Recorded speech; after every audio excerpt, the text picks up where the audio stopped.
The last time we had reviewed the child support grant was in 2010.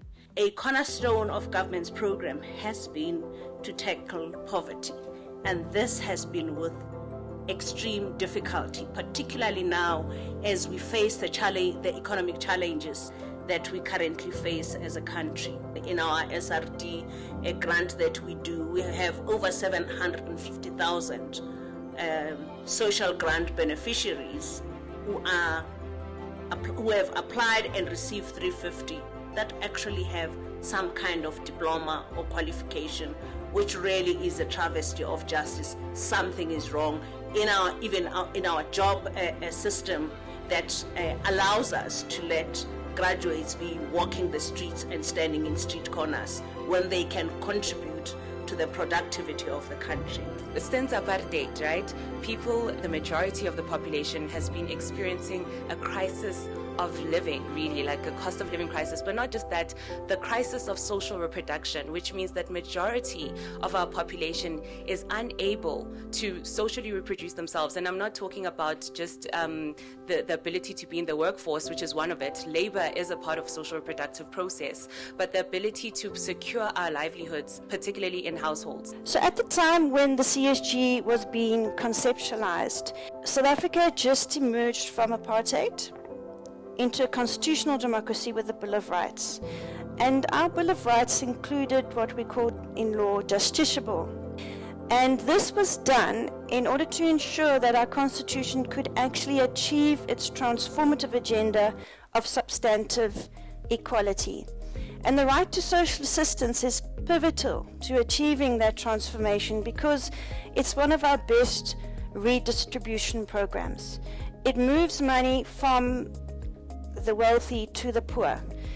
In 1993, most of the amounts and values of the grants were equal for different races, but the access was significantly unequal, particularly for the majority of African children, especially those in the former homelands. And the Minister of Social Development and the activists pushing for expansion won the day, and over time the CSG was expanded to reach many more children. The CSG was designed to reduce poverty and to cover the nutritional cost of a child. As you will see, it's done so much more. Beyond all expectations, we mustn't underestimate what it's managed to achieve, even with that small amount. The richest 10% earn more than 50% of all the income in the country, the poorest substantially less than 10%.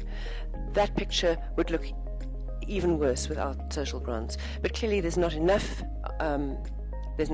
redistribution going on, and there's not enough to increase incomes at the bottom end. I'm not going to be popular when I say this. Ultimately, it's about choices we make as a country, it's about competing needs, and it's about trade-offs. Trade-offs is a dirty word in South Africa. Nobody wants to trade anything off. But can we afford to trade off our children? We can't. And in this difficult environment, surely that's what we should be saying.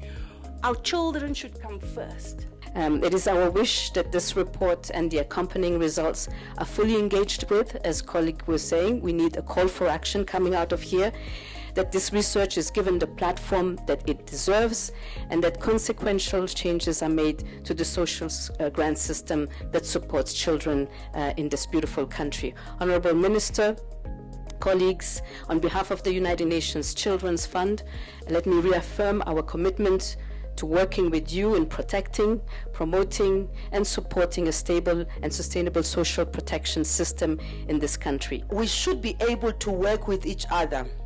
This responsibility of bringing up the child is about empowering the parents, the grandparents, the community, and I say to the department, you've got to be able to do it house to house, street to street, community to community. As I conclude, please allow me to invoke the words of President Nelson Rolihlahla Mandela when he said, and I quote, "We do not want freedom without bread, nor do we want bread without freedom. We must provide for all the fundamental rights and freedoms associated with a democratic society, and this is not only for government to do, it is for all of us to do, including the researchers who will go and do the research, tell us the facts, give it to us the way it is, and we must not be afraid, Brenda, of responding to what they've said right now.